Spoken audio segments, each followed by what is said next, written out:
cela, allons-nous vers un Gabon véritablement d'origine avec des candidats qui ont un tissu assez solide avec la terre? Ben oui, ce sont les conditions pour se présenter. C'est-à-dire... On va trouver qui a ce profil-là? Mais il y a 4 candidats qui ont été retenus. Donc on les peut candidats qui ont été, dire... les candidats qui ont été retenus répondent aux critères. Parce que quand on parle de la fonction de président de la République, c'est quand même une nonchalance de manquer d'acte de naissance et tout ça là. Puisque tout est à Nantes. Il était en France il n'y a pas longtemps, Jean-Rémy Yama. Il aurait pu récupérer l'acte de naissance de son père là-bas. Il pouvait aller à Brazzaville. Vous avez une équipe.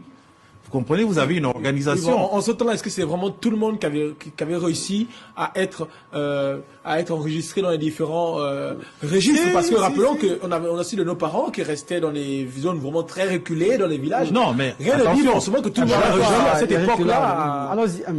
Jean-Rémy Yama ne dit pas que son père n'a pas d'acte de naissance. Il dit qu'il n'a pas l'acte de naissance de son père. Il n'a pas dit que son père n'a pas eu d'acte de naissance. Peut-être c'est ce qui sous-entendait aussi. Non, parce qu'il dit que quand son père est mort, il avait 5 ans, mais il a des aînés, il a des grands frères. À aucun moment, il a dit qu'il n'existait pas d'acte de naissance de son père. Il déplore juste qu'on n'avait pas encore atteint les indépendances. Moi, je fustige ce nonchalance. Quand on accède à la plus haute fonction, on a des équipes qui s'occupent justement d'organiser vos dossiers, vos déplacements, votre communication, etc. Donc pour moi, quelqu'un qui n'arrive pas à avoir un dossier complet pour une élection présidentielle, il n'a pas sa place dans ce débat. Nous n'avons pas assez de temps. Eric, là, vous gardez la parole. Nous allons essayer de survoler un peu des personnalités avec, bien sûr, le concours de Charles Bittereux Baba, réalisateur de cette émission. Arrêtons-nous sous le cas Esola et Foutam Marlène Fabienne.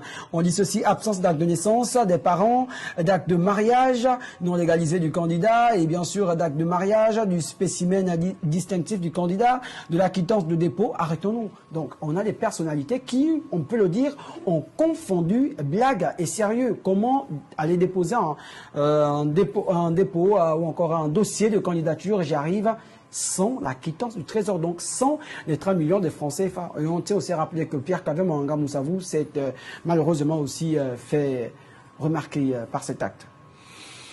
C'est de l'irresponsabilité, c'est-à-dire que c'est des gens qui pensent que une élection présidentielle, être candidat à une élection présidentielle, c'est TikTok, c'est Facebook, c'est la PlayStation ou je ne sais pas trop quoi. Parce qu'une dame pareille, qui passe son temps à faire de la communication, qui passe dans les réseaux sociaux, qui se dit juriste, avocat, comment expliquer qu'elle peut avoir un dossier où les actes de naissance et tout ça ne sont pas légalisés? Avant même d'aller sur la caution de 30 millions. Vous savez, les choses basiques, les choses élémentaires, comment expliquer que son acte de mariage, elle ne l'a pas, mais elle fait une communication, elle passe dans les médias pour dire qu'elle est candidate.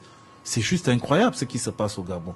Je pense que les Gabonais n'ont pas encore mesuré vraiment la connotation de cette fonction de président de la République.